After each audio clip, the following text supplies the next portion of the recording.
Selon une étude récente de PwC, 60% des dirigeants français pensent que leur organisation disparaîtra d'ici 10 ans si leur modèle d'affaires n'évolue pas.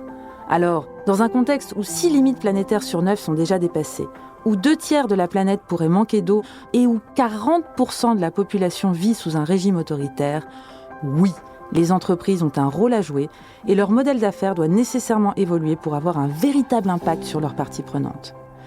Au-delà d'être rentables, les leaders de demain sont ces entreprises qui auront su tisser un lien de confiance unique avec leurs parties prenantes.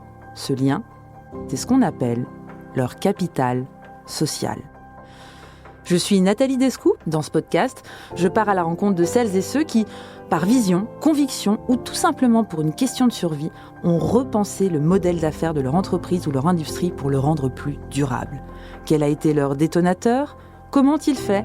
Quel impact sur leurs parties prenantes ? Quelle valeur cela a-t-il créé pour l'entreprise ? Ensemble, nous découvrirons les business models du futur et tenterons de vous inspirer pour que vous aussi, vous transformiez votre entreprise, votre marque ou encore votre direction en vue de générer plus de valeur et plus d'impact pour vos parties prenantes. Vous écoutez Capital Social, le podcast qui décrypte les business models du futur. Bienvenue! Chères auditrices, chers auditeurs, bonjour et bienvenue dans Capital Social, le podcast qui décrypte les business models du futur. Mon invité aujourd'hui est François-Michel Lambert, ingénieur, spécialiste de la supply chain. Il a passé 16 ans chez Pernod Ricard avant de se consacrer entièrement aux enjeux de la ressource et de la circularité. En 2012, il fonde l'INEC, l'Institut national de l'économie circulaire, et est élu député écologiste des Bouches-du-Rhône, mandat qu'il exercera 10 ans à l'Assemblée nationale au sein de la Commission du développement durable. Alors aujourd'hui, il préside Soroa, un cabinet de conseil en stratégie écologique, et est vice-président de l'EFREC, l'association interdisciplinaire française pour la recherche en économie circulaire. Il vient de publier un livre chez Duno, coécrit avec Walter Staël, un ouvrage intitulé « Économie circulaire, les défis à relever pour atteindre une économie de performance ». Un livre qui part d'un constat. Nous avons effectivement construit nos économies sur un modèle linéaire. On extrait, on fabrique, on consomme, on jette. L'économie circulaire, elle, réorganise autrement. Autrement, les matières, les produits, les composants circulent effectivement en boucle pour que la valeur ne soit jamais perdue. La thèse du livre, l'économie circulaire est le prochain modèle de performance économique. Alors dans ce nouvel épisode de Capital Social, on va parler d'économie circulaire et de la rupture industrielle que ça suppose. Quel business model associé, comment ça recompose la valeur et pourquoi les entreprises qui tardent accumulent un risque stratégique majeur. François-Michel Lambert, bonjour et bienvenue à ce micro. Bonjour Nathalie, bonjour Capital Social. Merci. Alors, la première question que j'ai envie de vous poser, François-Michel, 10 ans de mandat à l'Assemblée, fondateur de l'INEC, maintenant ex-député donc, et maintenant Soroa. Première question, on accueille qui à ce micro ? Le chercheur, l'entrepreneur, l'ex-député, le militant ? Qui est en face de moi aujourd'hui ? Moi, je dirais à tous ceux qui sont plus jeunes que moi, on accueille l'expérience acquise au bout de 40, 50 ans d'engagement, peut-être pas 50 ans, mais 40 ans d'engagement, d'une richesse due à la diversité de la vie. Chacun a des vies très diverses. Vous en avez décrit une partie et qui consolide une vision, une ambition et qui reste dans la continuité de mes engagements d'il y a déjà les années 90. Donc oui, la chance d'être tout à la fois issu d'un grand groupe, Pernod Ricard, la chance d'être engagé en politique depuis 1992 auprès de Brice Lalonde au début, et puis chez les écologistes, la chance d'avoir été parlementaire, la chance d'avoir été chercheur, la chance aujourd'hui d'être dans l'entrepreneuriat et d'accompagner l'entrepreneuriat, plus toute ma vie personnelle.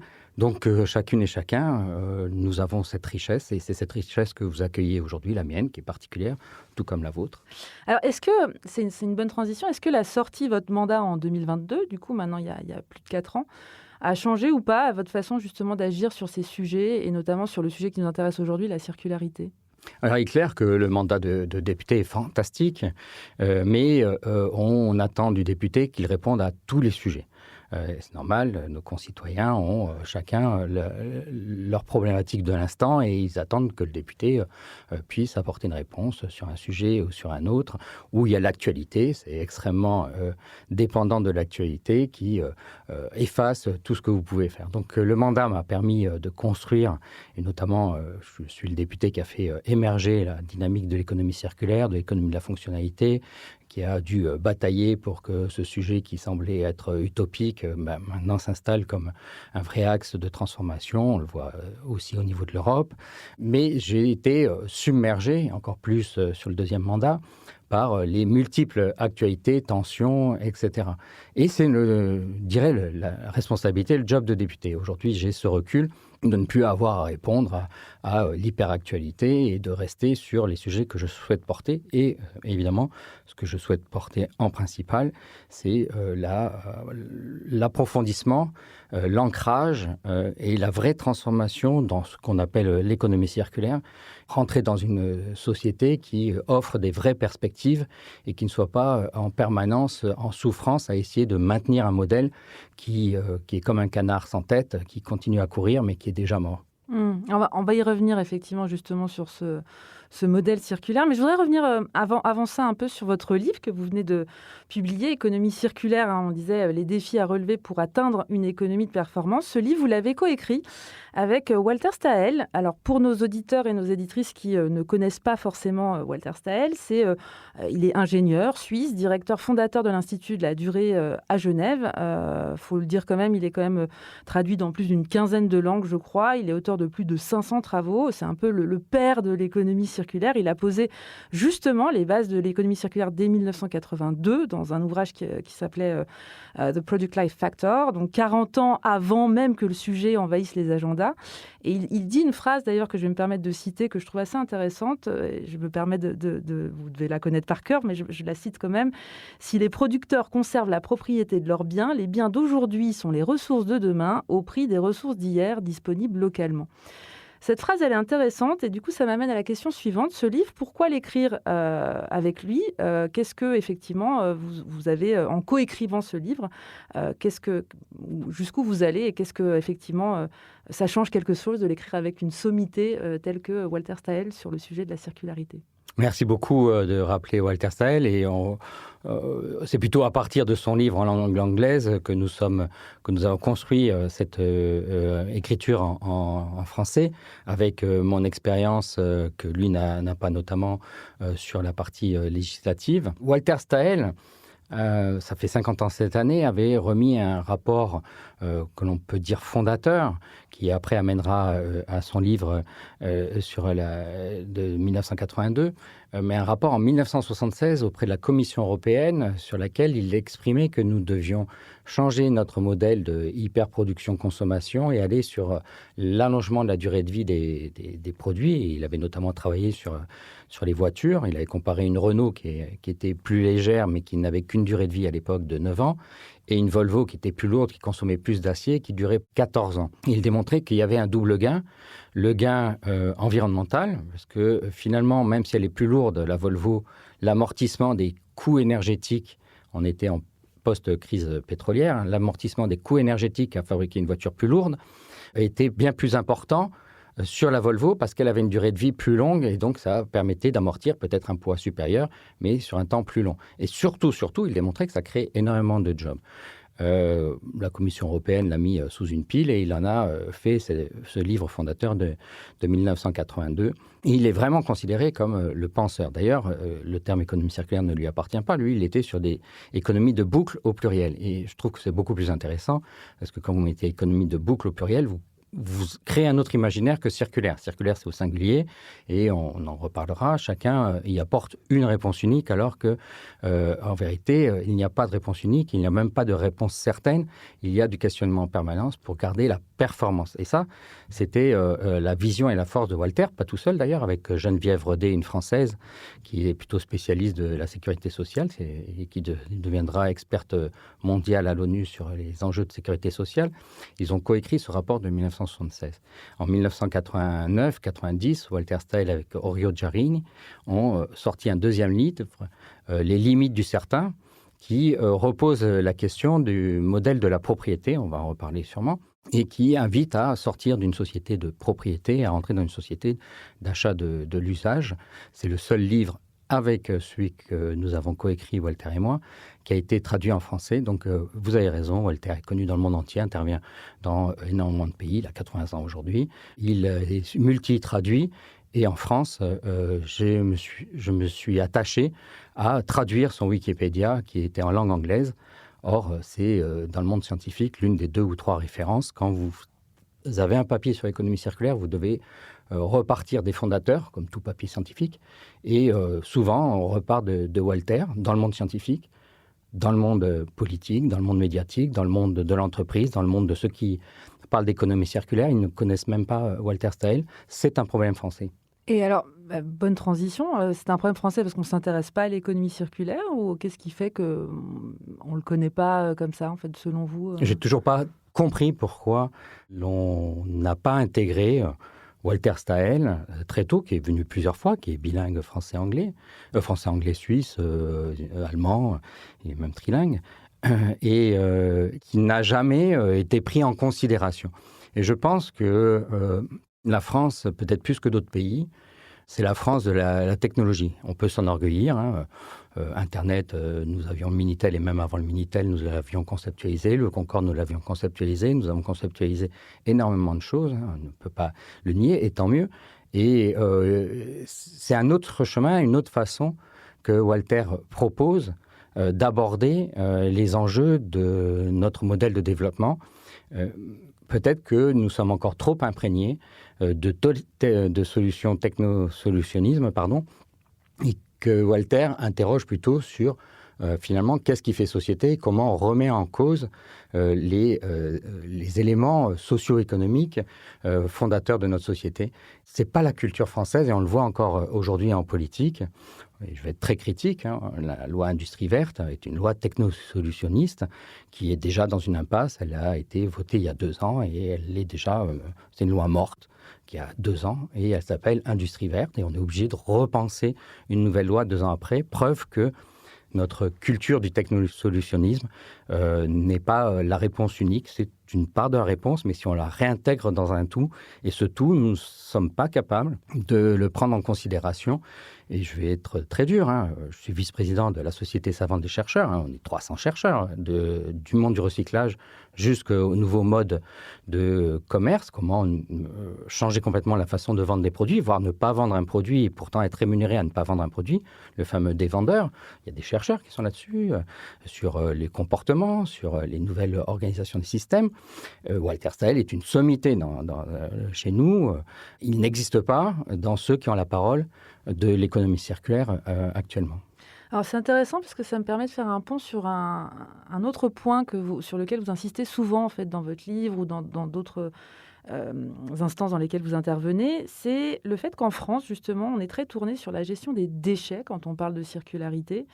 Et je vais reprendre vos mots, c'est un peu un angle mort culturel ou politique, je ne sais pas, vous allez nous le dire, mais c'est une façon, c'est un leurre, c'est-à-dire selon vous, on se trompe justement en étant centré que sur ça. Est-ce que vous pouvez revenir là-dessus et nous expliquer pourquoi c'est pas une bonne façon de prendre le sujet Encore une fois, c'est l'approche technosolutionnisme. J'y arriverai pas à le dire. Technosolutionniste. Merci. On l'a. Ouais. On croit que par la technologie, on va résoudre des problèmes qui sont bien plus complexes.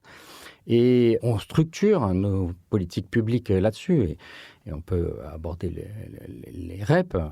À l'époque, les responsabilités élargies du producteur, qui ont été mises en place par Brice Lalonde. J'ai été embauché chez Pernod Ricard pour accompagner cette arrivée des REP. Avec, à l'époque, c'était deux éco-organismes, Éco-emballage à Delphes, Éco-emballage étant devenu Citeo.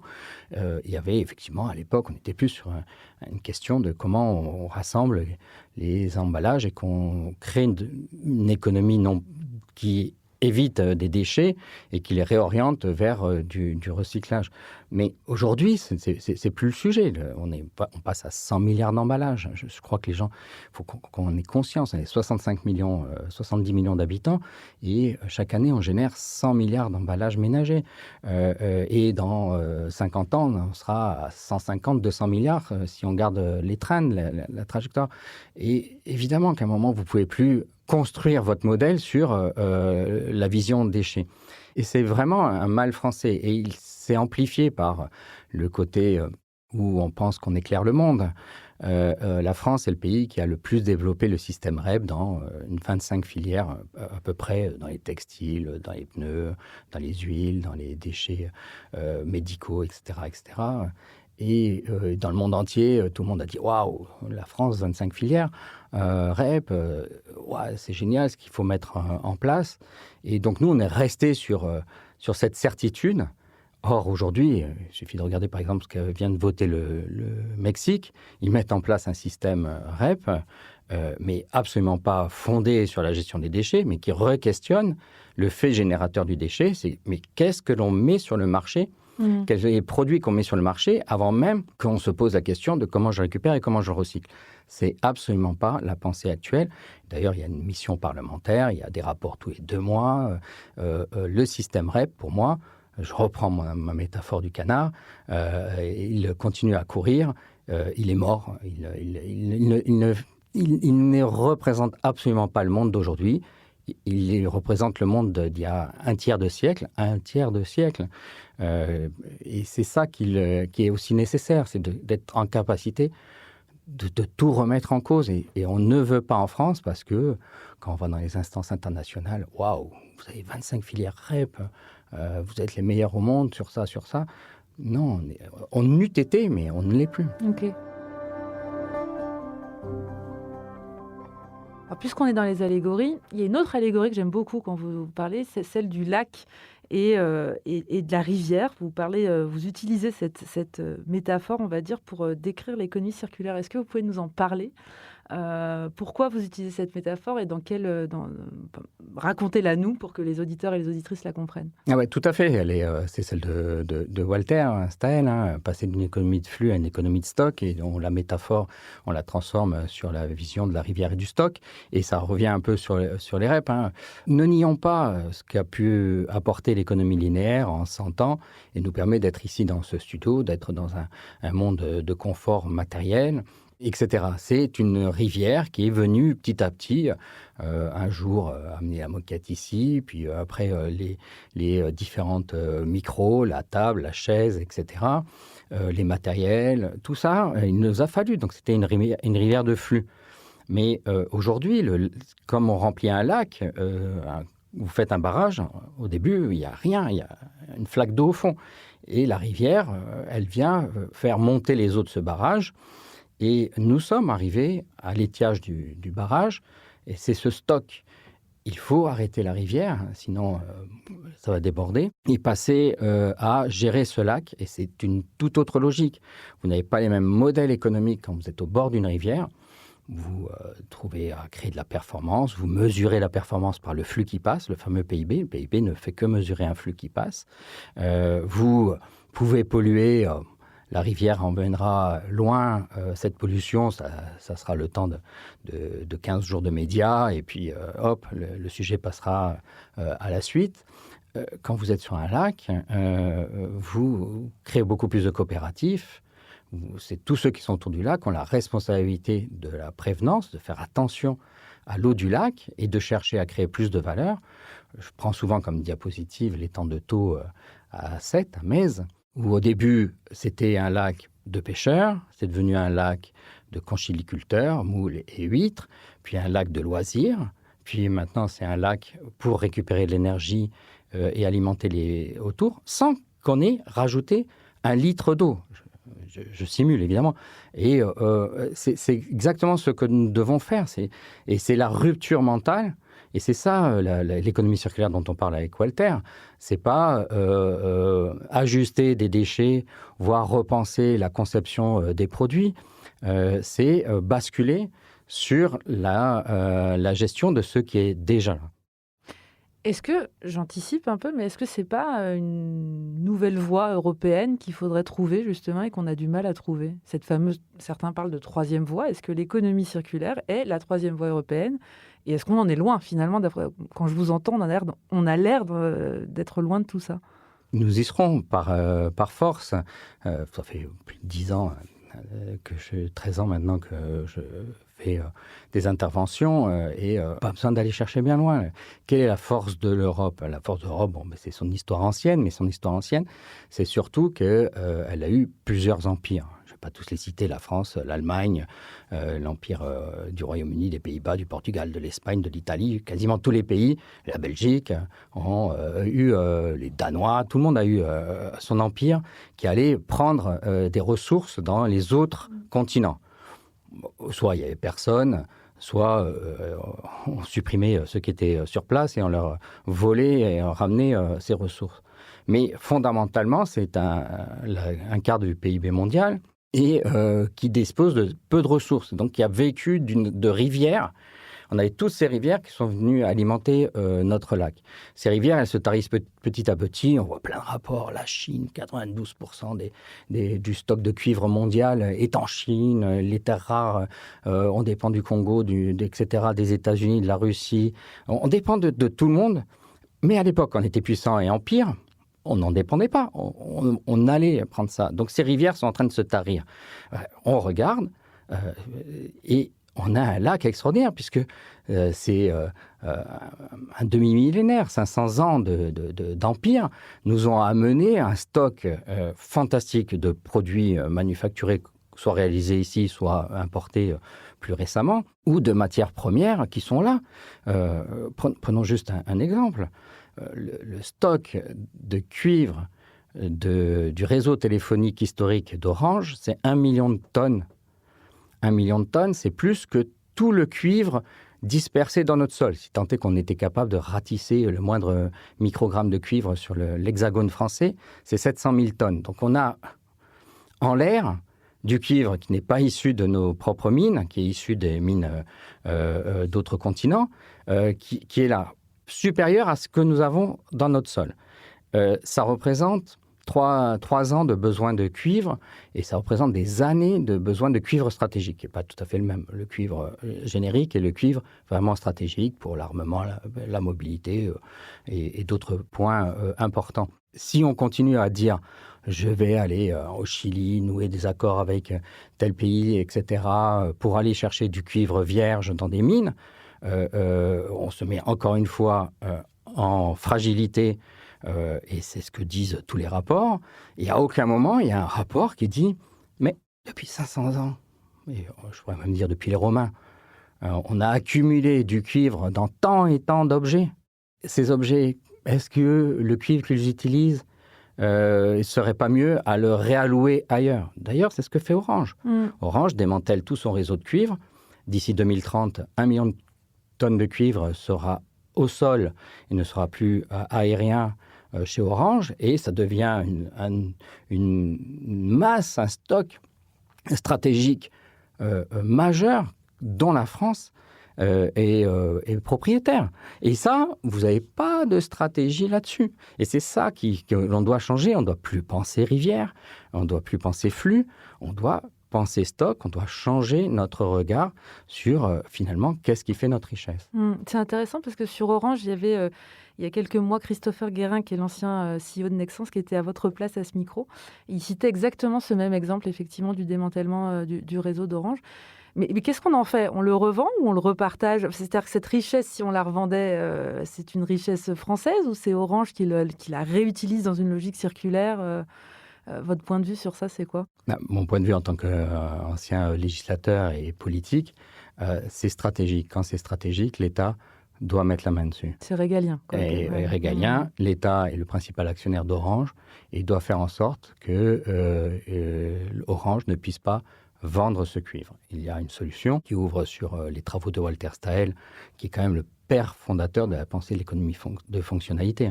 C'est que Orange bascule dans la location de cuivre, 1 kilo, 10 tonnes, à un opérateur, un constructeur automobile qui a besoin de cuivre pour ses voitures, 80 kilos de cuivre par voiture. Eh bien, il loue la disponibilité du cuivre pour le temps de vie de la voiture, et à la fin, le constructeur doit lui rendre ce cuivre qu'Orange régénère et qu'il réalloue ailleurs. Ce sont des modèles qui sont, mais qui sont déjà totalement pensés scientifiquement, qui sont déjà totalement pensés économiquement, que je défends depuis 2013. Simplement, on avance peut-être dans notre débat. Il est nécessaire, et c'est ça qui est très difficile, parce que merci de tendre le micro et de me laisser expliciter ça. Mais c'est un choc dans la tête.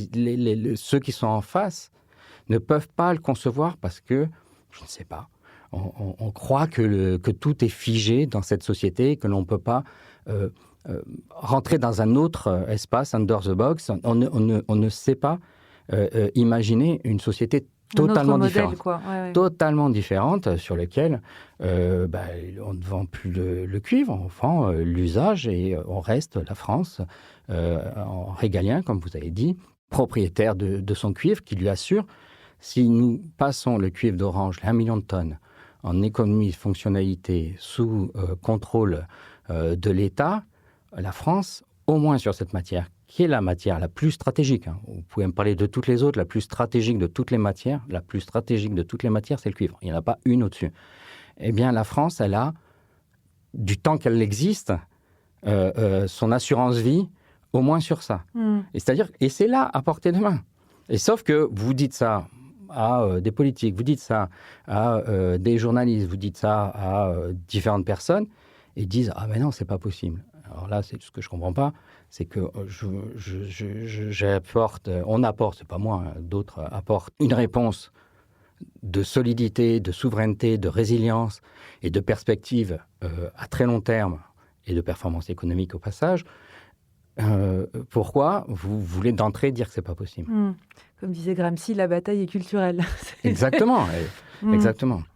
Revenons un peu sur... c'est intéressant ce que vous venez de dire, parce que quelque part, dans ce podcast, on décrypte les business modèles du futur, et vous venez exactement de décrire comment, d'un levier, en l'occurrence qui est le cuivre, pourrait devenir une verticale qui crée de la valeur autrement, etc. Mais je voudrais revenir sur un concept que vous explicitez très bien dans votre livre, qui est cette économie de la performance.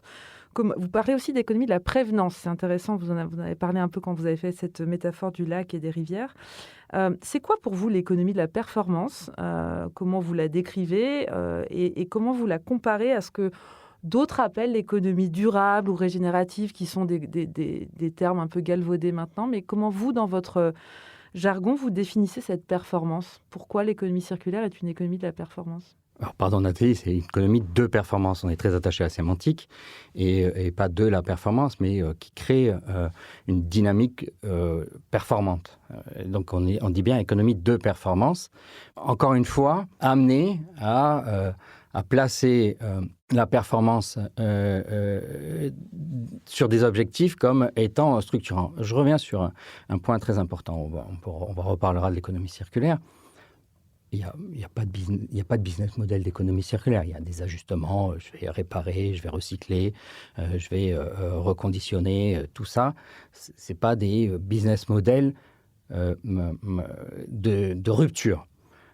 L'économie de fonctionnalité, et nous, on va un peu plus loin sur l'économie de performance, sont des vrais business models parce qu'ils réinterrogent toute la façon de créer des relations entre les acteurs.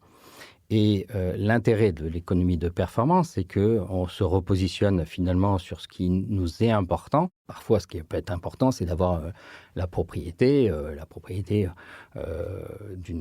si je reste sur les voitures, d'une belle voiture. Moi, la performance de la Ferrari, c'est l'image qu'elle dégage, c'est peut-être la valeur qu'elle gagne au fur et à mesure du temps, je suis heureux de la voir, etc., etc. Mais la performance de l'automobile X, c'est de m'amener d'un point A à un point B. Donc déjà, on voit que la notion de performance sur un même objet et par rapport à des personnes, certains diront la Ferrari, la seule chose qui m'intéresse, c'est d'aller d'un point A à un point B, qu'elle soit une Ferrari ou une Twingo, c'est pas mon sujet.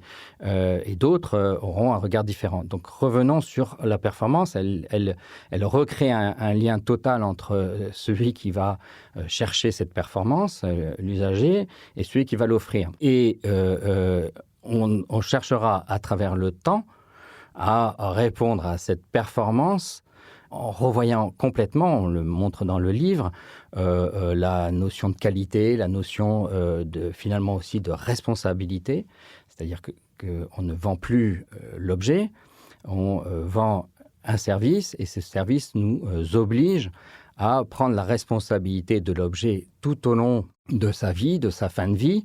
Et finalement, on se dit, si j'ai cette responsabilité, eh bien, je vais faire que l'objet soit moins contraignant pour moi, le propriétaire, qu'il soit plus facile en usage pour celui qui me paye. Et je vais trouver toutes les voies possibles à dégager le plus d'argent possible de business avec cet objet. C'est ce qu'on commence à voir. En France, on appelle ça l'économie de fonctionnalité. On va, avec le sénateur Grégory Blanc, présenter une étude la semaine prochaine, début mars, sur l'économie de fonctionnalité, avec des exemples d'entreprises qui explicitent comment elles vont chercher cette performance dans leur modèle, tout en créant de la satisfaction, voire encore plus de satisfaction pour leurs clients. Ok. Alors ça, c'est intéressant parce que vous venez de dire un truc hyper intéressant. Vous venez de dire qu'il n'y a pas de business model de la circularité. En revanche, dans votre livre, vous expliquez très bien qu'il y a une sorte de hiérarchie que vous expliquez de R0, vous m'arrêtez si je me trompe, à R9. Les R, grosso modo, c'est refuser, repenser, réduire, réutiliser, réparer, reconditionner, remanufacturer, redéfinir, recycler, qui n'arrive que vers la fin, récupérer l'énergie. Pourquoi je vous pose la question ? Parce que quand on lit le livre et quand on discute avec le commun des mortels, souvent pour les gens, l'économie circulaire, c'est principalement centré sur recycler. Vous dites que recycler, c'est le dernier recours. Pourquoi ? Ce sont des travaux de scientifiques qui ont été rassemblés par Kircher, un jeune brillant scientifique allemand.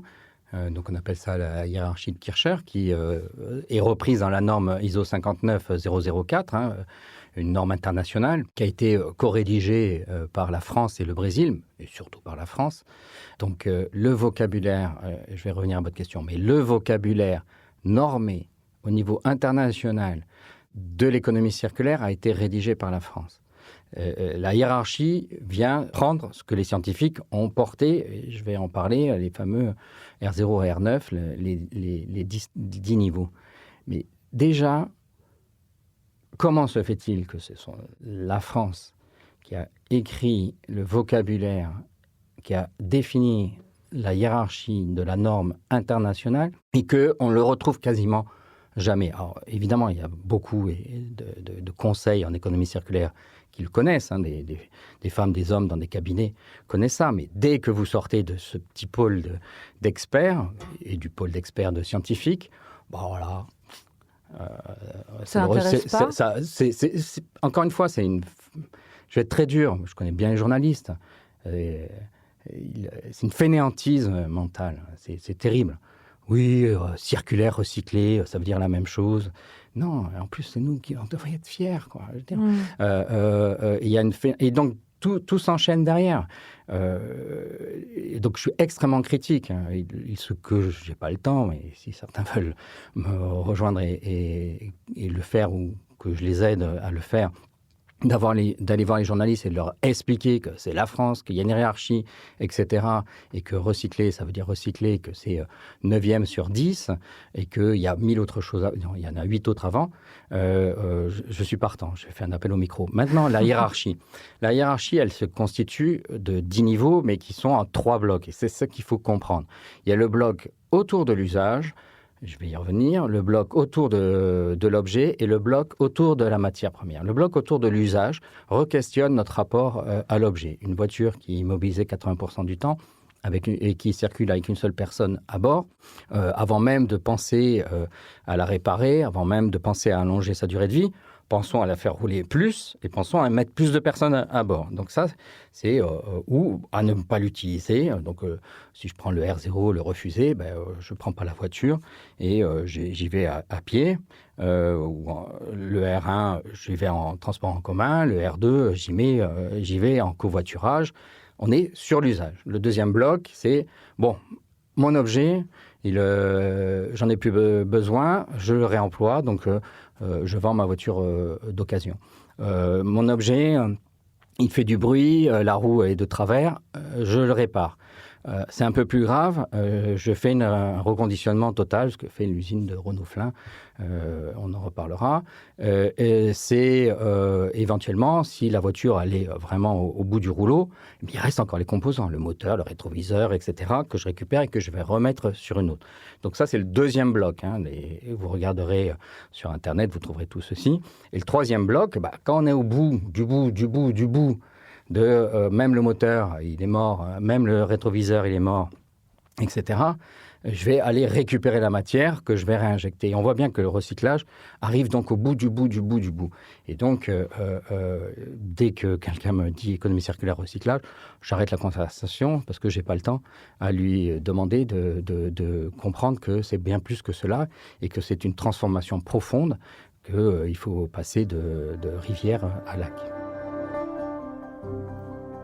Il y a deux exemples que vous citez, vous en avez déjà commencé à en parler un peu dans votre livre. Dans l'automobile, le premier, c'est l'usine de Flins, vous venez d'en parler chez Renault. La même usine qui est passée en fait de cette économie linéaire que vous avez très bien décrit au circulaire, effectivement, avec une supply chain approvisionnée à moins de 200 km au lieu de 15 000 km avant. Et puis, il y a un deuxième exemple que vous citez dans votre livre qui est Blackstar, dernier fabricant français de pneus reconditionnés, 6,7 millions d'euros de pertes en 2024, puis 8,5 millions en 2025, victime du dumping chinois et d'une loi de 2020, en l'occurrence inappliquée. Question, je vois que vous allez commenter. Est-ce que vous pouvez revenir sur ces deux cas, les expliquer pour les gens qui n'ont pas encore lu votre livre et nous donner votre vision sur ce que nous disent ces deux exemples sur les conditions réelles, parce que c'est bien de ça qu'on se parle, du passage à l'échelle de l'économie de la circularité. J'en profite pour donner un chiffre, merci Nathalie. 40 millions de voitures, 40 millions de permis de conduire. Donc si tout le monde disait, tiens, en même temps, on a à conduire, comme les chaises, chacun trouverait sa voiture. Donc déjà, notre lac est plein. Un autre chiffre, parce qu'il faut aussi qu'on comprenne qu'on est que l'économie est en train de naturellement, mécaniquement, je préfère ce terme, mécaniquement en train de changer. On a 25% de perte de marché de voitures neuves entre 2019 et 2025. C'est-à-dire qu'on vend 25% de moins de voitures neuves, 1,6 million en 2025 contre 2,2 en 2019. Et pourtant, le parc automobile a grossi quasiment de 2 millions. Donc ça veut dire que notre lac reçoit moins, la rivière se tarit, la rivière de voitures neuves, l'eau arrive moins, et pourtant le lac continue à monter. Ce qui veut dire qu'on y prête plus attention. En fait, si je faisais ma métaphore, il y a moins de fuite, il y a moins d'évaporation, et on prête plus attention. Les voitures, c'est ce qui est en train de se passer. L'allongement de durée de vie des voitures est remarquable, etc. On le trouve dans tous les produits manufacturés. L'électroménager, les bicyclettes, le logement, toute notre économie. Donc ceux qui s'intéressent à l'économie manufacturée, je leur dirais, elle est en train de disparaître, l'économie neuve. Et alors encore plus quand on vous dit on va construire un produit neuf, éco-conçu, etc. et que le monde sera mieux demain. Bah oui, sauf que les voitures que vous construisez aujourd'hui, il va falloir presque un siècle pour remplacer celles qui sont déjà en stock. Donc vous me parlez de répondre à un problème d'aujourd'hui à 50 ou 70 ans. Un dernier chiffre sur les voitures qui est très intéressant, c'est 8 voitures sur 10 vendues en 2025 rouleront en 2040. Et même moi, je pense que ce sera 9 sur 10. 2 à 3 voitures vendues en 2025 roulera encore en 2050. Donc quand vous voulez avoir une stratégie sur les enjeux écologiques, environnementaux, et que vous me parlez de 2040 et 2050 et que vous me dites je vais faire des voitures neuves qui vont être électriques, qui vont être éco-conçues, etc., réparables, j'en sais rien. Je dis ouais, d'accord, mais sauf que moi, si je venais, on partait tous les deux en 2040, on trouverait déjà toutes celles qui existent, et là, vous n'avez pas de réponse. Donc, c'est là que Flins arrive et que Renault a une avance colossale, tel point que des constructeurs d'outre-Rhin viennent voir ce qu'a fait Renault parce qu'ils vivent la même chose, l'effondrement de la vente des voitures neuves en Allemagne. Elle existe tout autant qu'en France, mais sauf qu'eux, ils n'ont pas de Renault qui, depuis 10 ans, a petit à petit transformé son usine de Flins où on produit énormément de voitures avec 0 voiture neuve. Donc, soit des voitures accidentées, soit des voitures des parcs d'occasion et qui arrivent et qui sont traitées en fonction de l'état de la voiture, voiture par voiture, celle-ci, on a les moyens de la réparer. Pourquoi ? Parce que on a un stock de pièces détachées qui abaisse le coût de réparation de la voiture, donc elle est économiquement réparable, alors que si on était allé dans un garage classique, elle ne l'était pas parce qu'on aurait mis des pièces neuves. Donc déjà, ils refont vivre des voitures qu'on avait considérées mortes. C'est un peu les Jésus de Lazare, ils font revivre des voitures que certains pensaient mortes. Sur les voitures d'occasion qu'ils reçoivent, en 2 jours, elles ressortent quasiment neuves, elles sont revendues. La business unit du groupe Renault qui génère le plus de marge de tout le groupe Renault, elle est dans cette usine. C'est l'une de celles-là. C'est The Future is Neutral, non ? Ouais, c'est l'entité de Renault. The Future is Neutral, c'est la filiale. Ouais. Mais dans la filiale, il y a plusieurs business units. Ouais, celle qui génère le plus de marge pour le groupe, elle est dans le circulaire. Elle n'est pas dans le neuf. Alors, comment on scale ça ? C'est-à-dire, comment on passe à l'échelle, justement ? Comment ? Parce que quand on commence à... alors, on viendra aussi sur les limites pour les entreprises, parce que j'alerte les entreprises. Il y a parfois les freins du cadre législatif, réglementaire, fiscal, etc., qui ne donne pas les marges parce qu'il est complètement pensé pour le linéaire. Mais déjà, se reposer la question de ce que l'on peut mettre en œuvre. Blackstar est en difficulté, à tel point que son patron demande à récupérer des carcasses de pneus qu'il va rechapper en remettant de la bande de roulement, recreuser, etc. Il demande à les récupérer neuves. Ouais. Donc, ce qui est dans un absolu complètement utopique, parce qu'il y a bien quelqu'un qui les collecte, quelqu'un qui les transporte, quelqu'un qui les décharge, et ce quelqu'un, on va le payer. Si on ne le paye pas, c'est de l'argent public. Et si vous avez de l'argent public, c'est que votre business model n'est pas soutenable. Donc, et pourquoi ça ne marche pas pour Blackstar, et ça commence à montrer les limites, c'est parce qu'on peut importer des pneus chinois qui ont 14 000 km de durée de vie, quand les pneus Michelin ont 60 000. Et que les pneus Michelin, en plus, sont rechapables, alors que les pneus chinois ne le sont pas. Donc, tant que sur le marché, le monsieur Martin, madame Dupont, arrive à son garage et qu'on lui dit tiens, il y a un pneu chinois neuf, moins cher qu'un pneu rechapé de Blackstar, elle achètera le pneu chinois. Ce sont des déchets. Ah, mais c'est pas grave, on a une REP. Madame, vous comprenez, on revient sur notre problème de REP, c'est-à-dire que nous, on croit que c'est pas grave d'avoir des pneus qui durent pas longtemps, puisqu'on les récupérera et qu'on les recyclera. En l'occurrence, on les brûlera pour récupérer l'énergie. Donc, on voit bien qu'à un moment donné, il y a des opportunités, on en parlera peut-être un peu plus après, pour les acteurs, mais elles sont au cas par cas.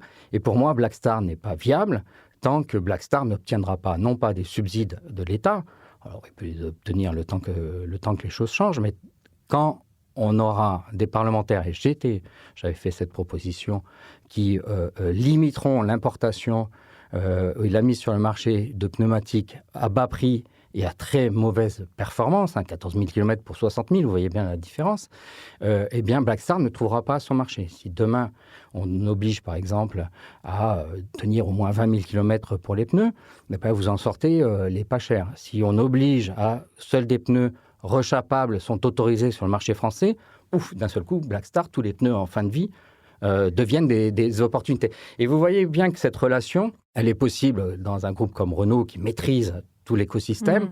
Elle est beaucoup plus difficile. C'est pour ça que j'attire l'attention à ceux qui veulent se lancer dans une économie circulaire en croyant que ce que fait Renault, je peux le faire sur mes propres objets. Attention, quels sont les murs auxquels vous allez vous heurter, qui sont fiscaux, législatifs, la comptabilité, le marketing, etc. Et, vous pouvez l'avoir dans la tête, mais en face, vous pouvez ne pas trouver ce marché, et Blackstar en est la démonstration. Ouais, c'est intéressant parce que dans ce que vous dites, il y a aussi, vous l'avez très bien dit, il y a peut-être la solution d'un manque de protectionnisme aussi de nos entreprises, et donc d'aller chercher une certaine souveraineté en fait de nos entreprises. Parce que si, pour reprendre votre exemple sur le dumping chinois, si Madame un tel ou un tel va choisir le pneu qui est moins cher et qui vient de Chine, c'est aussi parce qu'ils arrivent sur le marché et qu'on les met à parts égales avec... Un de mes amendements a été de créer des quotas de pneus neufs. Donc, si vous créez un quota d'autorisation de pneus neufs sur le marché, que l'État définit, les quotas, on sait les faire sur le lait. Moi, j'ai toujours trouvé ça extraordinaire. Donc, sur quelque chose de très positif, le lait, le monde entier a besoin de lait pour ne serait-ce que nourrir les enfants et un peu plus loin pour se nourrir. Eh bien, nous avons créé des quotas sur la production laitière. Nous avons créé des quotas sur la production agricole. Ce qui est, je pense, s'il y avait des extraterrestres ou des gens qui venaient du passé, ils nous diraient, vous êtes fous, vous limitez votre propre production agricole et vous acceptez, à contrario, d'être submergé par des shines, d'être submergé par des textiles. On a une croissance du textile qui est colossale. On a en 20 ans, on va mettre 2 milliards de plus. En 25 ans, 2 milliards de plus de textiles sur le marché français, en ayant 3 ou 5 millions d'habitants de plus. 2 milliards, 2000 millions de textiles en plus. Or, je n'ai pas l'impression qu'il y a 15 ans, nous étions nus, que nous ne trouvions pas à nous habiller. Et c'est du textile de très mauvaise qualité, extrêmement dangereux pour la biodiversité, etc. Donc, j'avais proposé, et ça viendra un jour, dans 1 an ou dans 5 ans, qu'il y ait des quotas de produits neufs dans les textiles, dans les pneus, et mécaniquement, seuls ceux qui ont une durée de vie plus longue, seuls ceux qui ont plus de performance, et peut-être basculeront dans l'économie de la fonctionnalité et de la performance par la suite, resteront, et tous ces produits nocifs pour l'environnement, nocifs pour notre pouvoir d'achat, nocifs pour nos budgets, parce que les déchets, il faut les récupérer, ne seront plus sur le marché. Et on voit bien que quand on vous dit il n'y a qu'à Faucon, les entreprises n'ont qu'à changer leur offre, le consommateur n'a qu'à changer son comportement. Non, les règles du jeu, elles doivent être changées par ceux qui écrivent les règles du jeu. Et ceux qui écrivent les règles du jeu, ce sont les parlementaires, c'est le législateur avec l'aide du gouvernement. Ouais, intéressant, parce que depuis le début de cette interview, on sent qu'il y a donc des freins culturels, des freins parlementaires, ou en tout cas du législateur. Je vais m'intéresser aux freins, justement, qui font en fait qu'une entreprise peut avoir des difficultés à se lancer ou pas dans ce type d'économie-là. Dans votre livre, encore, on y revient, vous identifiez un frein très concret à l'économie de performance, c'est le sujet CAPEX versus OPEX. Et vous le dites clairement, vous dites, voilà, les modèles fondés sur l'usage, entendus comme louer, garantir, servitiser, si on peut le dire, sont comptablement désavantageux parce que, justement, nos systèmes, ils valorisent quoi ? Ils valorisent des investissements lourds plutôt que des dépenses récurrentes. Du coup, ça m'amène à une question que j'ai envie de vous poser. Une entreprise qui veut basculer et pénaliser finalement par son propre, si vous me permettez un peu d'ironie, par son propre bilan comptable ? Tout à fait. Un rapport pour le compte de l'association Record, réalisé par Annabelle Berger, publié en janvier, est extrêmement intéressant. Elle a exploré comment ouvrir de nouveaux comptes dans les comptabilités qui peuvent commencer à valoriser les travaux circulaires. Donc, tous ceux qui veulent se lancer, j'invite à télécharger ce rapport. Vous tapez Association Record et vous rajoutez Annabelle Berger. Et vous verrez déjà des travaux fort intéressants. D'autres sont en cours. Demain, je suis à Bercy, justement, pour discuter avec les pouvoirs publics. On va illustrer de façon plus large.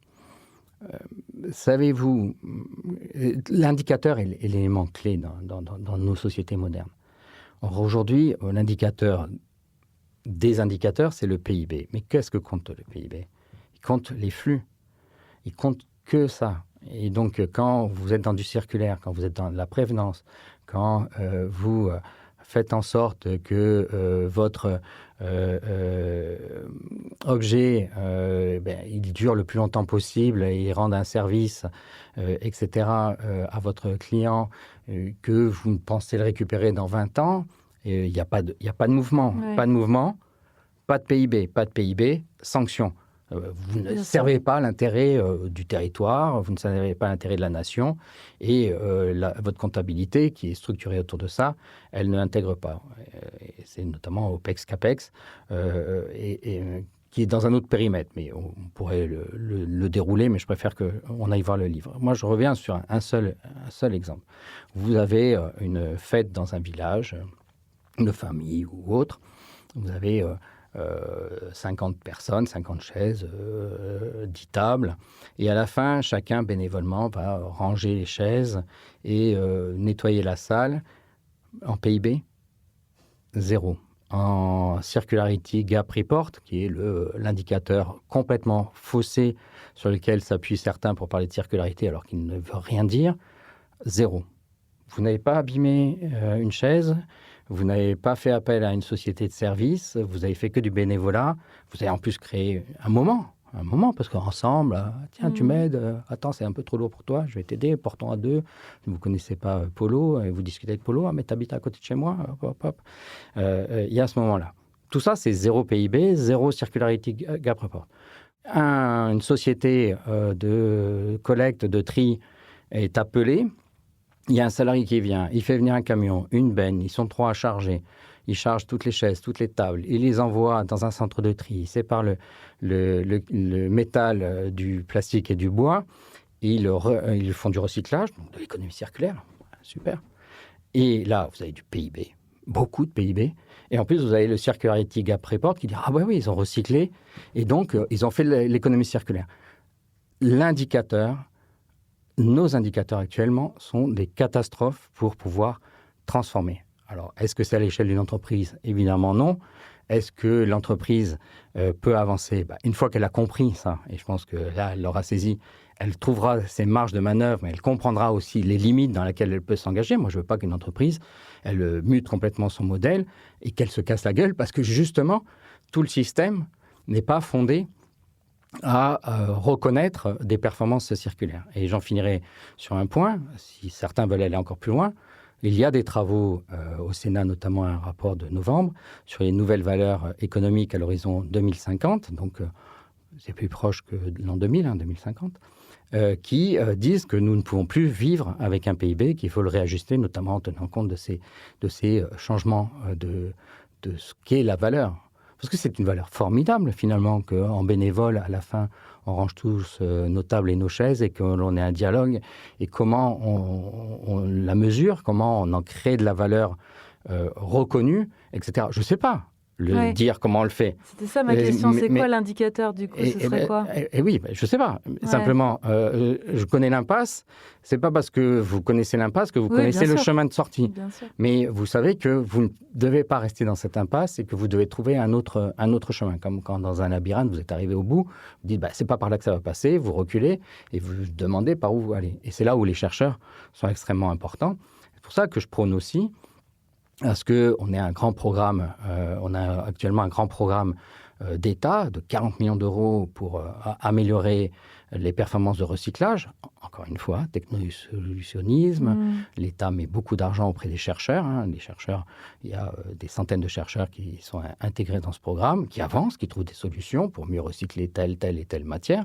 Et discutant avec eux, ils disent, on est au bout de la réponse à la dimension de l'enjeu. Donc, il nous faut maintenant remonter cette fameuse hiérarchie et nous travaillons à promouvoir un nouveau programme de recherche doté de moyens. Ça ne peut pas sembler énorme, mais quand vous mobilisez des dizaines de laboratoires très différents, 40 millions, ce n'est pas si énorme que cela, sur plusieurs années, évidemment, pour aujourd'hui aller sur une dimension qui soit vraiment transformante et qui ne questionne pas que le recyclage, mais remonte jusqu'à la dimension allongement de durée de vie et même sur l'usage et qui re-questionne même ce qui fait indicateur dans notre société. Oui, en fait, l'indicateur est clé, mais c'est la pointe de l'iceberg, c'est-à-dire c'est ce par quoi on mesure une vision de société. Et quand je vous entends, cette vision de société, elle n'est pas encore tellement bien calée, d'après ce que vous me racontez, quoi. Tout le monde a envie d'y aller, mais personne s'est posé la question. Là, j'étais grand témoin de la feuille de route économie circulaire, et je l'ai dit en tant que politique, je vais le dire maintenant que je ne le suis plus, qui s'est traduite par la fameuse loi dite AGEC. Et j'ai été très critique sur la loi AGEC, parce que dans la feuille de route économie circulaire, le deuxième paragraphe, pas chapitre, deuxième paragraphe, dit qu'il nous faut se donner des indicateurs sur notre hyperconsommation de matière et baisser notre hyperconsommation de matière. Dans la loi, il a toujours été refusé de parler d'indicateurs globaux. Il faut plus de réemploi. Mais plus de réemploi alors que vous continuez à mettre plus de produits sur le marché, c'est un peu une fuite en avant sans fin. Plus de réemploi, plus de recyclage alors que vous mettez toujours plus de produits sur le marché, etc. À aucun moment, on re-questionne sur les limites de la planète. Je vais venir sur une notion, l'empreinte matière. L'humanité consomme 100 milliards de tonnes par an de matières premières, fossiles ou biomasse, en cycle court et cycle long. La planète, selon les scientifiques, peut régénérer 50 milliards en cycle court, cycle long de ces matières. Donc déjà, on surconsomme par rapport au cycle naturel de la planète. Alors, on a un stock colossal, bien sûr. Mais c'est comme votre compte en banque, vous pouvez dépenser 2 fois plus que ce que vous rentrez. Si vous avez un matelas, une trésorerie, ça ira. Mais à un moment donné, la trésorerie, elle n'est plus là. Et c'est ce qui est en train d'advenir sur certaines matières. Il y avait un stock colossal, mais la trésorerie, elle n'est plus là. Et à force de surconsommer par rapport au cycle naturel, on va arriver au bout de la disponibilité. La France, c'est 4 fois plus de consommation par rapport à ce qui nous est alloué. C'est ce qu'on appelle l'empreinte matière. On consomme 20 tonnes par an et par Français de matière vierge, quand on devrait être qu'à 5 tonnes. Et là, on arrive aux limites. Aucun modèle ne permet actuellement de s'approcher de ces 5 tonnes. L'ADEME a produit un rapport fondateur l'année dernière qui dit nous avons un problème. Tous nos scénarios prospectifs ont besoin d'énormément de matières premières qui est en train de se tarir. Donc, il nous faut trouver des nouveaux scénarios et l'ADEME propose que l'on passe par une première étape, diviser de 20 tonnes à 10 tonnes notre consommation de matières premières vierges par Français. Alors, on ne sait pas comment le faire, mais ils disent qu'il faut quand même qu'on se mette à l'abri du déficit. Et ça, c'est un indicateur. Ça, comme l'empreinte carbone est un indicateur, nous devons, par rapport aux accords de Paris, arriver à la neutralité carbone à 2050. Nous devrions, par rapport aux limites physiques de la planète, réduire de moitié notre besoin de matière vierge d'ici 2050 et encore diminuer de moitié par la suite pour retrouver un équilibre par rapport à ce que, finalement, notre planète peut donner, parce qu'il n'y en a pas deux. Oui, l'empreinte matière. Je reviens un peu en arrière volontairement. Quand on a préparé cette interview, vous m'avez parlé d'un sujet passionnant qui était les jumeaux numériques. On n'en a pas parlé, je voudrais vous entendre là-dessus. Pourquoi c'est un sujet qui vous tient à cœur? Dans quel cadre ça s'inscrit et pourquoi ça pourrait être une solution? Alors, d'être très direct, et vous remarquerez peu de précautions, c'est la solution, c'est le change gamer. Aujourd'hui, une entreprise qui veut passer au circulaire, je l'invite à apprendre ou à renforcer sa compréhension de ce que sont les jumeaux numériques. Il y a différents types de jumeaux numériques, différents levels, différents niveaux et différents usages. C'est mon approche supply chain, la capacité à penser que nous devons complètement réorchestrer les systèmes. L'économie, la supply chain linéaire, c'est une supply chain à une inconnue qui est je produis, mais mon inconnu, est-ce que mon produit va être acheté? J'ai pensé ma voiture, j'ai tout organisé, je sais mettre à telle date les voitures en concession, mon marketing, ma campagne de publicité, mais est-ce que j'ai quelqu'un qui va acheter ma voiture au bout? Donc ça, on arrive à peu près à maîtriser au fur et à mesure du temps avec différents outils, avec des outils notamment de pilotage, de supply chain. La supply chain circulaire qui, par essence, doit encore trouver un client, que ce soit en usage ou que ce soit en vente de produits remanufacturés, réparés, de seconde main, doit non plus aller piocher dans les mines et dans une foultitude de fournisseurs de rang 1, 2, 3, 4 qui permettent de construire le produit manufacturé, mais doivent trouver un produit déjà existant, l'ordonner et le distribuer au client. Un smartphone, un exemple très vite, vous avez un service public qui dit « Ah ben moi, je vais acheter 1000 iPhone 13 de telle capacité d'occasion ». Le commercial qui revient dans sa boîte, il dit « Waouh, j'ai eu 1000 iPhone achetés par telle collectivité ». Son manager, il dit « Mais je les trouve où? Il me faut trouver 1000 iPhone, tous du même type. » et je dois les livrer, etc. Donc, on passe à deux inconnus. L'inconnu de est-ce que j'arrive à vendre et l'inconnu, est-ce que j'arrive à m'approvisionner. Et je dirais presque qu'il est plus facile de vendre 10 000 iPhone neufs que vendre 1000 iPhone de seconde main. Et donc, la supply chain circulaire, c'est une autre dimension. On passe d'une inconnue à deux inconnus et si vous vous en souvenez pas, replongez-vous dans vos cours du collège et du lycée pour voir que les équations N inconnues, 2 inconnues, ce ne sont pas du tout les mêmes structures d'équations. Et là, arrive le jumeau numérique, c'est qu'il devient ce squelette sur lequel on peut mettre des informations extrêmement complexes, des données, sur lesquelles on peut faire des simulations, des scénarios, sur lesquels on peut piloter aussi la réalisation de l'objectif. Donc ça, c'est le jumeau numérique supply chain dédié à la circularité. On pourrait expliciter ça si vous m'aurez invité dans quelques mois où j'aurai encore plus de démonstrations. Et vous en avez un deuxième jumeau numérique qui, lui, est aussi extrêmement intéressant, qui a une autre approche. Ça s'appelle toujours jumeau numérique parce que ça permet de mettre dans le virtuel le réel et de récupérer les données du réel, de les mettre dans le virtuel et que le virtuel fasse des simulations, anticipe, etc. C'est le jumeau numérique territorial.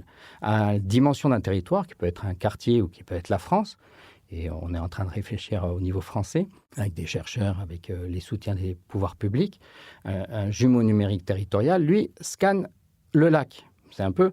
Il y en a un, il continue à être une sorte de flux, puisqu'il va alimenter, c'était le précédent, supply chain, mais le jumeau numérique territorial, lui, il scanne le lac, comme s'il pouvait regarder le lac en 3D et finalement se rendre compte qu'il y a vraiment un monstre dans le lac, dans le Loch Ness, et capable de savoir le moindre poisson, le moindre objet, le moindre produit, et de savoir comment il bouge, où est-ce qu'il est, et en fonction de ce que vous paramétrez, de se dire, tiens, j'ai dans mon lac une réponse. Donc, revenons sur la France, c'est finalement, avant même d'acheter, avant même de s'approvisionner, avant même de s'inquiéter, mais finalement, qu'est-ce que nous avons déjà disponible, je dirais, dans la moindre cour de ferme du Gers.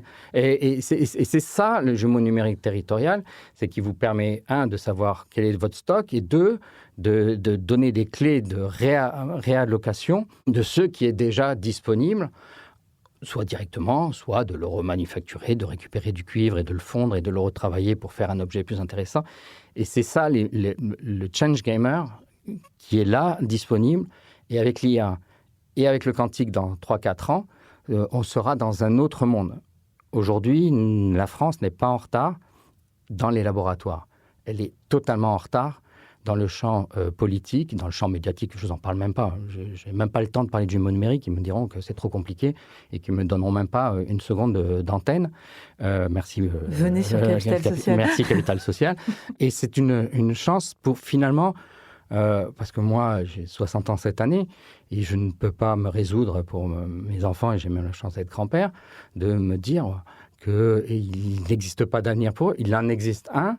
Il est en plus en France, on n'est pas du tout en retard. Si on sort de la logique crêpe et si on rentre qui est une logique flux, et si on rentre dans une logique, on dira, de jumeau numérique, qui est une logique lac, en France, nous sommes, à part les Chinois, je pense, nous sommes les leaders au monde sur les jumeaux numériques hors chinois. Les Chinois, eux, ils sont déjà bien avant. Donc, et c'est vraiment un outil Change Gamer. Ça, c'est hyper intéressant. Je reviens sur ce jumeau numérique territorial. Si je résume de façon très grossière, et vous m'arrêtez si je me trompe, ça screen tous les approvisionnements dont vous disposez sur le territoire pour savoir ce sur quoi vous devez les allouer en fonction de votre offre et votre demande. C'est un peu ça que... Oui, c'est un peu ça. Et qui vous fait des simulations. Alors, après le jumeau numérique territorial, on revient au champ du cadre socio-économique, du rôle du législateur. Donc, vous avez différentes strates de législateurs. L'Europe, vous avez le législateur national, régional et communal. Chacun a des leviers pour agir. Si vous faites un jumeau numérique à l'échelle d'une commune, le maire a des possibilités d'interdit, d'arrêter, de favoriser aussi, d'achat public. Il a peu de marge de fiscalité, pour ne pas dire aucune. Si je viens au niveau national pour tout de suite montrer autre chose, on peut simuler aussi. Donc, il peut simuler et dire, tiens, j'ai screené, j'ai ça. Et si je crée un interdit, si je crée au contraire une offre, comment tout va se repositionner? C'est ce que vous dit le jumeau numérique. Vous appuyez sur un bouton et il vous dit, non, là, tu croyais, moi le premier, je m'idéalise, et puis le jumeau numérique me dira, non, là, tu vas te planter. Territorial, sur le territorial. Sur le jumeau numérique territorial national, on peut dire, tiens, je monte la TVA, je baisse la TVA. On parle beaucoup de la TVA circulaire sur la réparation à 5,5. ça ne changera rien à la circularité, ça sauvera, et ça je le soutiens, mais c'est ce qu'il faut dire, il ne faut pas mentir aux gens. Ça sauvera le cordonnier du coin, ça sauvera le petit réparateur d'électroménager du coin qui va retrouver de la marge, exactement ce qui s'est passé sur la restauration, mais ça ne changera rien sur la circularité. Donc vous mettez, je mets une TVA à 5,5, qu'est-ce qui se passe? Rien. Je mets une TVA à 33% sur les pneus qui font moins de 20 000 km. Qu'est-ce qui se passe? Poum, tout bouge. Peut-être que je me trompe, mais au moins le jumeau numérique sera en capacité de me dire ça et d'aider à la décision. Eh bien ça, en 2030, ça sera un outil... Il y a des territoires qui le mettent déjà en place? Il y a des territoires qui le mettent en place. Nous avons des travaux actuellement et avec des scientifiques à Paris-Saclay sur lesquels on pousse le plus possible. Pour votre réponse, il y a des territoires, et la chance de la France, c'est de détenir ces territoires qui sont opportuns pour cela, ce sont nos outre-mer.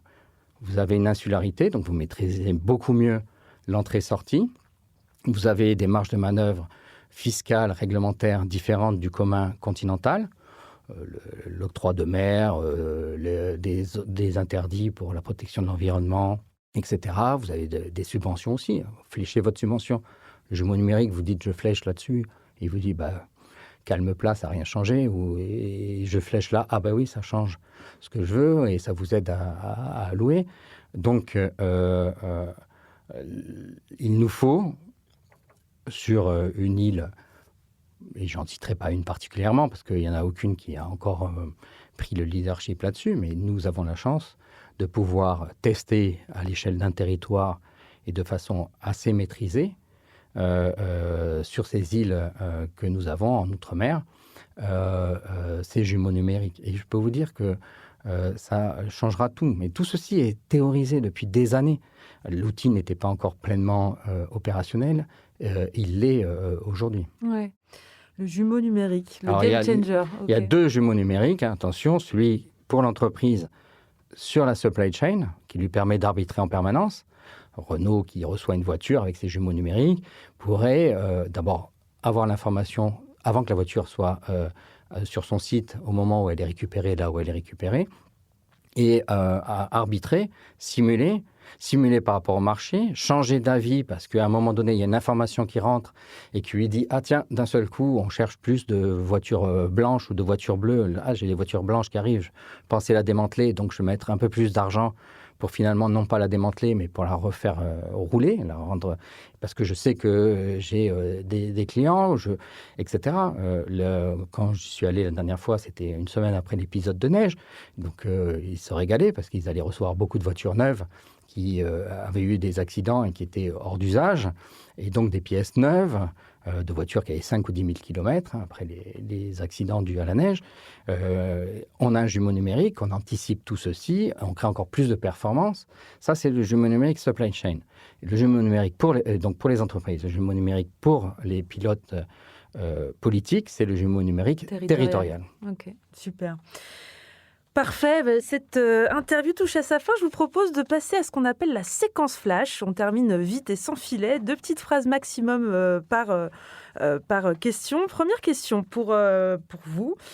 Si vous devez conseiller à un dirigeant, une dirigeante qui nous écoute, un seul geste circulaire à faire dans les 6 prochains mois qui change vraiment ses marges, ce serait quoi? Connaître son lac, donc comprendre tout ce qu'il a enregistré. Il y a des outils, je me permets de citer un outil que j'aime beaucoup, qui est celui de Elysis, qui permet de connaître tous les matériels que vous avez dans votre entreprise et créer de la performance.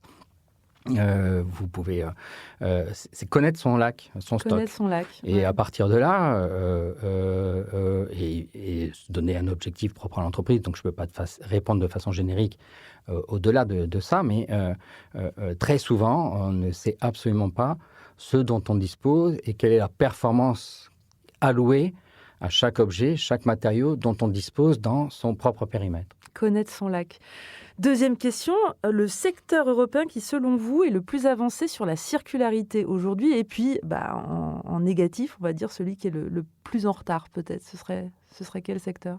quand vous faites des études, notamment en supply chain, logistique, on vous explique que depuis la Ford T, l'industrie automobile a toujours été une industrie manufacturière précurseur. Donc, et c'est encore le cas aujourd'hui. On a eu le toyotisme après le fordisme, le lean, etc. Aujourd'hui, la circularité, elle est d'abord historiquement très présente. On a toujours réparé les voitures, toujours des pièces détachées d'occasion. On allait chez le déconstructeur, le casseur, on allait récupérer avec une clé de 13, on allait récupérer le rétroviseur pour sa propre voiture. Certains, ça leur résonne. Et ils sont très, très, très en avance. Donc, si vous avez une ambition, je vous invite à visiter ou au moins vous renseigner sur ce que fait Renault Flin, qui est le fer de lance européen, et je dirais probablement du monde occidental, sur la circularité dans les produits manufacturés. Pour ceux qui sont en retard, j'ai pas une filière plus qu'une autre à définir en la matière, mais beaucoup sont en retard, mais mécaniquement, les choses vont se réajuster, peut-être parce qu'ils auront visité l'usine de Flin. Le lac de Flin. Voilà. Pour reprendre votre... The Future is not all. Exactement. Alors, pendant cette interview, on vous a senti parfois un peu énervé, et à juste titre. Le mot du vocabulaire circulaire qui vous agace le plus? Circulaire. Parce que ça, la sémantique est cruciale. Avec les scientifiques, nous réfléchissons. Alors, c'est un Everest, hein, mais ne faudrait-il pas tuer économie circulaire qui réenferme et qui n'aide pas à avancer? Franck Agéry, qui est notre, peut-être pas le plus brillant, parce que je ne vais pas mettre les autres en moindre, mais qui pour moi est vraiment une référence, et il entraîne avec lui de nombreuses chercheuses et chercheuses, dit l'économie circulaire forte et l'économie circulaire faible. Vous voyez que d'entrée, on est obligé de mettre un adjectif pour sortir de ce dont on a parlé au début, qui est de penser que la partie basse du recyclage, donc s'il y a un mot que nous devrions faire disparaître, c'est circulaire. L'économie circulaire est morte, vive l'économie de performance, si je reprends vos termes. Et enfin, la dernière question, la phrase qui résume votre conviction profonde sur pourquoi ça va finir par s'imposer, si vraiment ça va finir par s'imposer. La Terre n'est qu'un radeau perdu dans l'univers, sans aucun approvisionnement extérieur.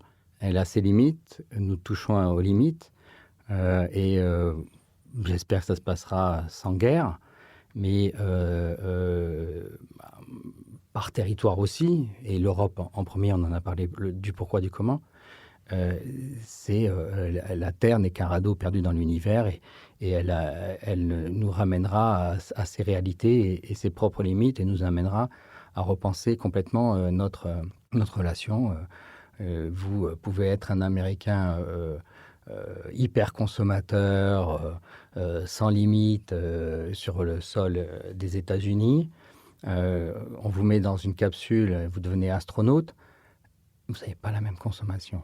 Hein. Vous comprenez ce que c'est que de regarder chaque objet, de le préserver et de l'utiliser pour ce à quoi vous en avez besoin, vous là-haut perdu dans une toute petite capsule où on ne vous livre pas par Amazon une pièce en 1 heure ou en 1 jour.